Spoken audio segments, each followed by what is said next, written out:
Hey guys, welcome back to another video. Today I have finished the coin roll hunt. This is my second hunt of the year, well over halfway through the year. So I really should have done more, but I'm hoping that maybe I can do some more right now.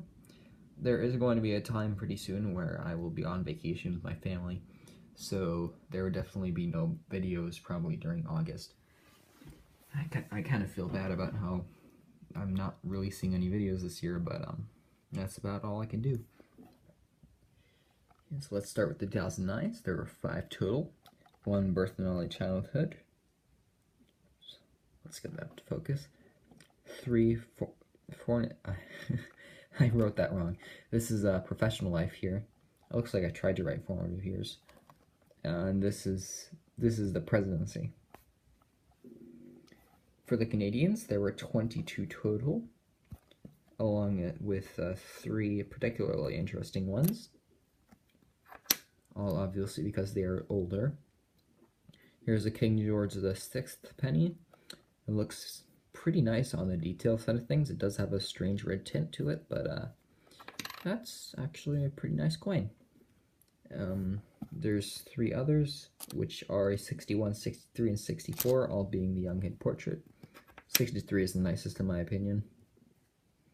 And that's what the back looks like if you haven't seen it before. For the rest, there are a whole bunch of Canadians here. I'll zoom out for a second. And you can read all those dates if you really want to. For the next section, it looks like the 1959s have fallen. Let's move this thing up a bit. There we go.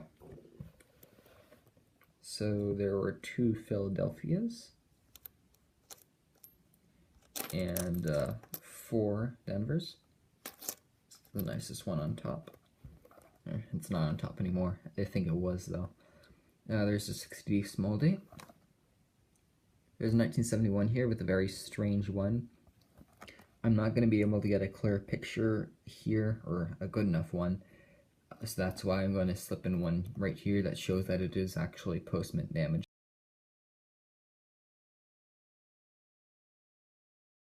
There's a slight trace of there being the original one. There's another 1971 just for comparison. You can see how the one is very slanted here. So yeah, something weird happened to that. It is quite impressive though, because I thought for a while that this was an actual error. But then, when I took some pictures of it, I realized that it was actually just a bent one.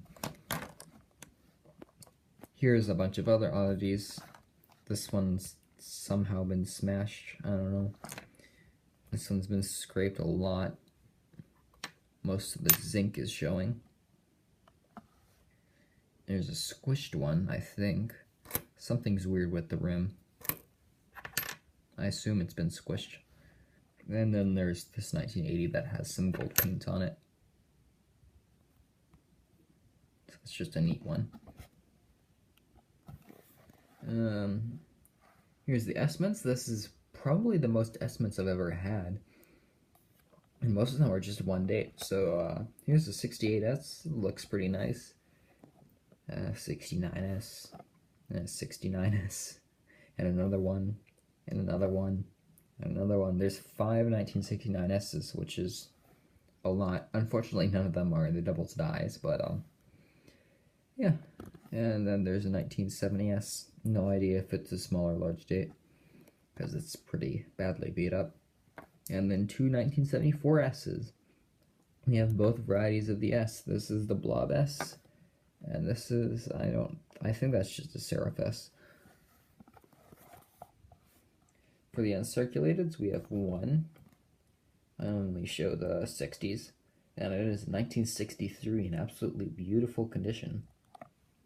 Followed by the wheats, there were 15 today, coming out to 485 in total. So a nice 58D here. It actually has a pretty cool spot of a rainbow toning right there. Here's a 58 plain.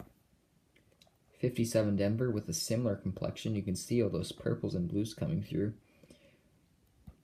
Always seems to happen right before they lose the last of their luster.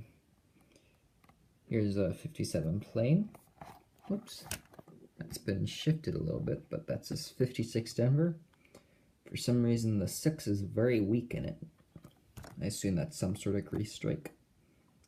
Here's a 52 Denver. Something's funny with the date. Here's a 51 Denver, not very good condition.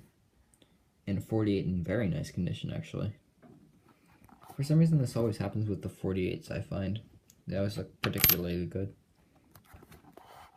Which I have no problems with. Whoops, what the heck did I just do? It was telling me it locked something.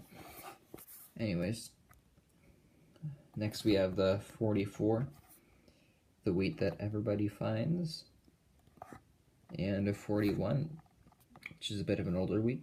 It might have a lamination error. I'm not really sure if this is Postman or not, but you can see, let's see if I can get a better lighting here. There's a sort of scratch there.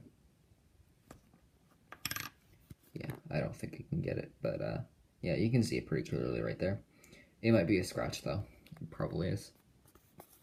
And onto the 30s. There were so many 30s in this box. This is the most 30s I've ever found. So here's a 1939. Lots of corrosion spots on it. I think I did find that one live though. A 38 with a very similar reddish spots to it. 37, again, same problem. They all seem to have very similar weird brown and red spots. 37 is one of the worst looking ones. 36 is very nice and clean. However, it is the most worn of them all. And then one more 36. This one's a lot sharper, but it has the same dirty problem. So that's going to do it for this video. Like, comment, subscribe, do whatever, and I'll see you next time. Bye.